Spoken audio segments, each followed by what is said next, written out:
Nag-deliver din daw sila. Ito po. Kung sino-sino na lang po ang isinabit. Dawit si Comelec Chairman George Garcia. Sinabi ng nagpakilalang dating tauhan ni dating Congressman Saldico. Tapos kay Chisi Escudero, 4 na maleta na may iba't ibang sukat ang pinadala umano kay Senator Chis Escudero sa New Manila ayon sa nagpakilalang dating tauhan ni Saldico. Pati yung broadcaster ng GMA na si Arnold Clavio tumanggap umano ng paper bag ayon sa bagong witness ng flood control hearing kanina na bogus. Sabi dito, gayon pa man, walang detalyadong impormasyon na ibinahagi ang witness hinggil sa nilalaman ng naturang bag si Jinggoy Estrada ng Sandigan Bayan for 90 days. Ayan o. Breaking news, the Sandigan Bayan Second. Nagbabagang mga balita at pagtalakay sa mga isyu ng lipunan. Bulsa! Opinyon, banat at paglalantad sa katotohanan. Bulsa! What you see is what you get. You decide. Ano po mga kababayan si Dante Maravillas? Ano niya Mr. Maravillas yung mga latest na balita ngayon? Kung sino-sino na po ang sinabit ng mga marites na mga fake witnesses. Sinabit si Chisi Escudero. Pati si Arnold Clavio nag-deliver daw. Pati yung Comelec chairman na si George Garcia, nag-deliver din daw sila. Ito po. Kung sino-sino na lang po ang isinabit. Dawit si Comelec chairman George Garcia. Sinabi ng nagpakilalang dating tauhan ni dating Congressman Saldico na nasaksiyan niya umano ang pag-deliver ng hand carry bag na may lamang pera kay Commission on Election Chairman George Garcia. Anya'y nasa 10 milyon umano ang laman ng naturang bag. Tapos kay Chisi Escudero, 4 na maleta na may iba't ibang sukat ang pinadala umano kay Senator Chis Escudero sa New Manila ayon sa nagpakilalang dating tauhan ni Saldico. Ito naman daw para sa mga taga-ICC.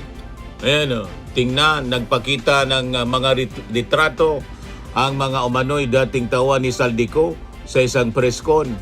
Nagpakita sila ng mga litrato ng maleta na kinarga sa helicopter umano ni Ko at ilang mga litrato ng umano'y mga ICC investigator na nakasama nila.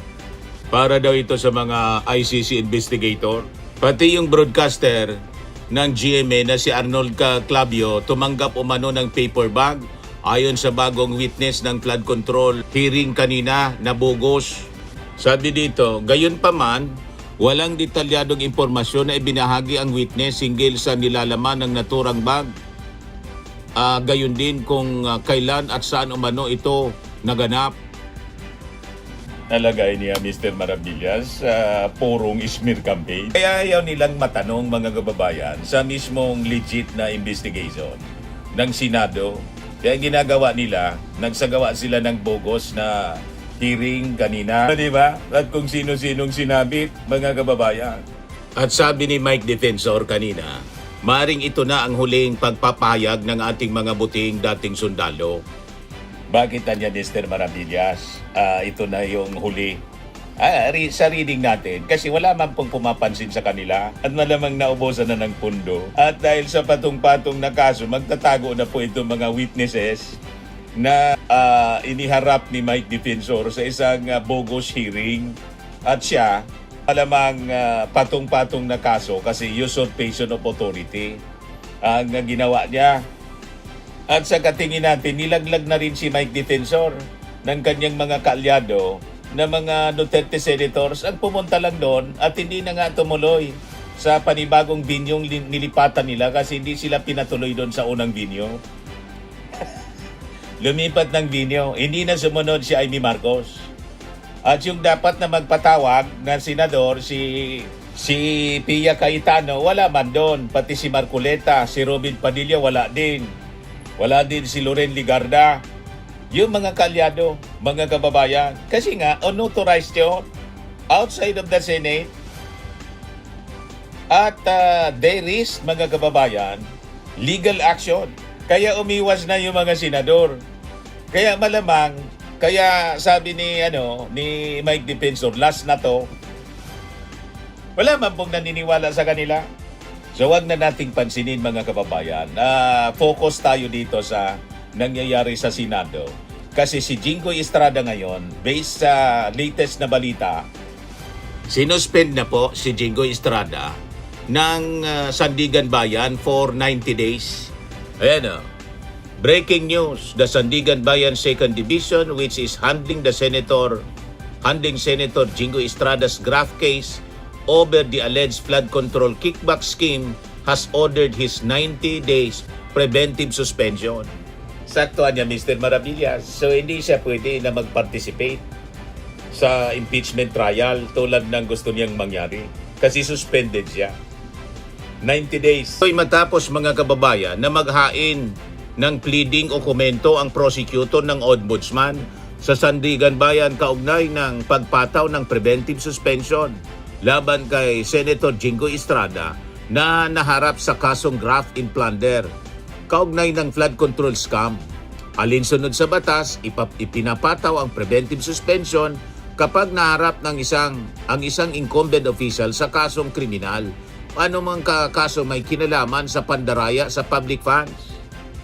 Kasi nga po, awkward na ang isang senador na naharap sa plunder at nakakulong, uupong senator judge, sabi nga ni Ping Lacson. Senator judge anya siya sa umaga, naka-robe ng pagiging senator judge. Sa gabi naman, naka-PDL uniform siya na yellow. Only in the Philippines, mga kababayan. Kaya tama ito. Sinuspend siya for 90 days. So tamang-tama, in time sa impeachment trial ni Sara Duterte. O diba? Si Bato de la Rosa, hindi na yon, mga kababayan. Kasi nagtatago na.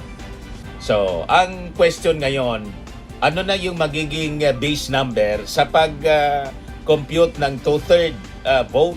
23 pa rin ba o 22 na lang, mga kababayan? In what if may mga susunod pa na may kasong plunder, mga kababayan, ang makulong in the same fate?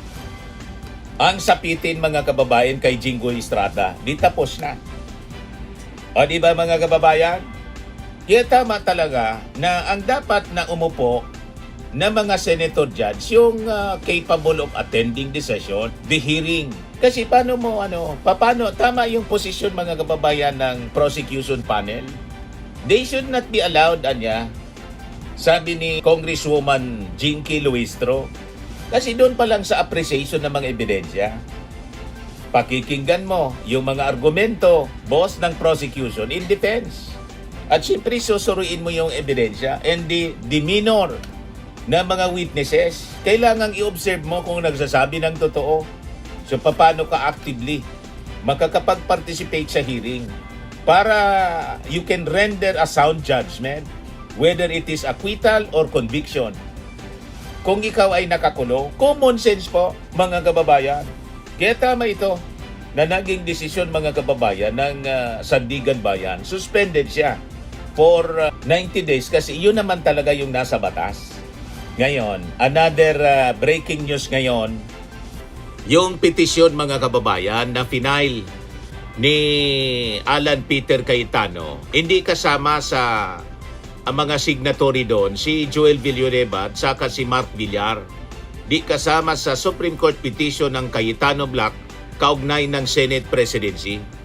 Ayan o, Senator Alan Peter Cayetano, Senator Loren Ligarda, Senator Pia Cayetano, Senator Jingoy Estrada, Bongo, Rodante Marcoleta, Amy Marcos, Robin Padilla, and Camille Villar man lang po yung mga senador na nagpetisyon para sa umihingi ng status quo, anti-order hinggil sa liderato ng Senado. Layunin nitong questionin ang idiniklarang quorum ng Gatchalian Black na naging dahilan para mailuklok si Senador Win Gatchalian bilang Senate President pro tempore. So sabi dito, kapansin-pansin naman na wala sa listahan ng mga petitioners si Villanueva at saka si Mark Villar. So malamang, mga kababayan, ito yung sinasabi ni Erwin Tulfo na senador na gusto nang magtrabaho din, si Mark Villar. At yung isang taga Mindanao, baka si Bongo yon, mga kababayan, kaya lang kasama pa rin sa petitioner. Pero baka magbago uli yung isipan niya. May bukas pa naman po hanggang Friday. Kasi yung special session, 3 days yata yon. Beginning tomorrow, so magkakaalaman ng mga kababayan kung tatalo na ba ang dalawa pa na mga senador.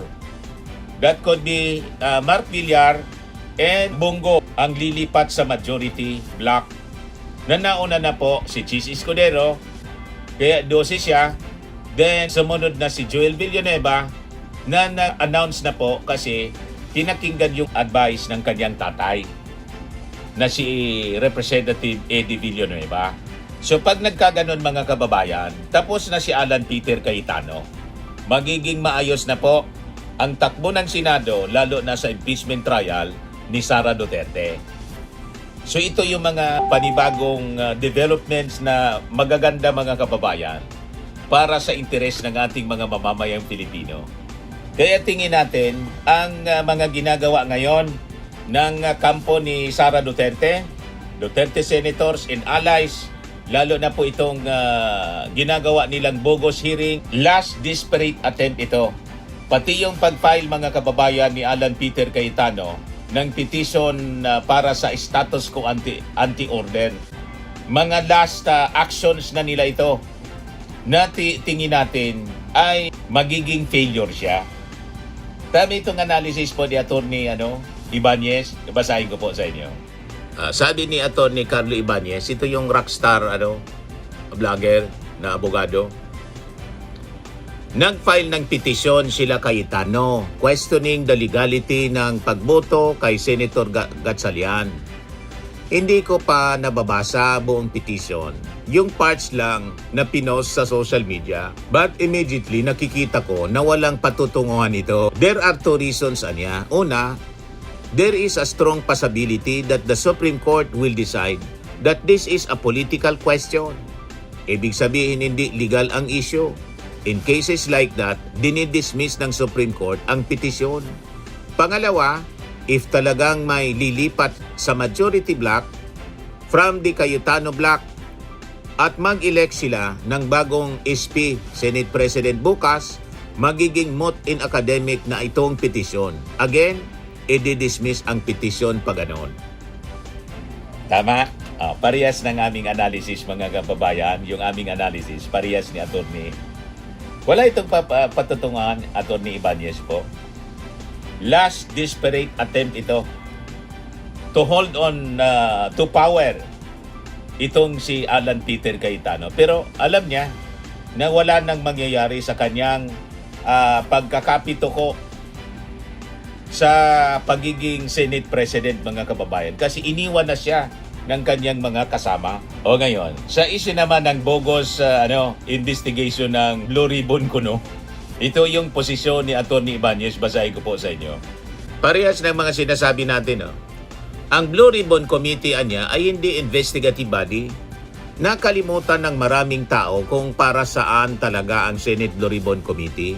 Under Article 6, Section 21 ng Konstitusyon, ang power ng Senate na mag-hearing ay para sa inquiries in aid of legislation. Correct? Yan ang sinabi natin kanina. Ibig sabihin, ang layunin ng Blue Ribbon Committee ay tumulong sa paggawa o pag-amend ng mga batas. Hindi ito investigative body. Hindi purpose ng committee na mag-investigate, magbunyag ng katiwalian at mag-file ng kaso. Sa katunayan, paulit-ulit ng sinasabi ng Supreme Court ng congressional investigation ay dapat may tunay na layuning batas, correct? Hindi pwedeng gamitin ng committee para maghanap ng ebidensya, mag-present ng witness, mag-file ng kaso o parusahan ang isang tao. Kaya kung ang tunay na layunin ay mag-expose ng korupsyon, makahalungkat ng ebidensya laban sa katiwalian, makasuhan ang mga taong involved, hindi sa Senate Blue Ribbon Committee dapat ginagawa yan. Trabaho yan ng PNP, NBI, DOJ or Ombudsman. Ang problema, imbes na maging legislative inquiry, nagiging political spectacle, nagiging binyo para sa grandstanding, paninira sa kalaban o pagpapasikat sa publiko. Kaya maling-mali yung naghahanap ng makakasuhan dahil pagtapos ng committee hearing, ang dapat hinahanap natin ay ang batas na product ng investigation, correct? Kaya malinaw po na paninira lang yung ginagawa. At anong rason na magsagawa sila ng investigasyon outside of the Senate? Unang-una, walang authority yung nagpatawag ng investigation. Hindi man siya senador, hindi man siya chairman committee ng... Di ba? Mga kababayan, kaya pinag-aaralan na po ng committee ni Erwin Tulfo, sabi ni Win Gatchalian, ang pag-file ng kaso laban dito kay Mike Defensor at lahat ng participants, mga kababayan, sa bogus hearing. Wala siyang authority.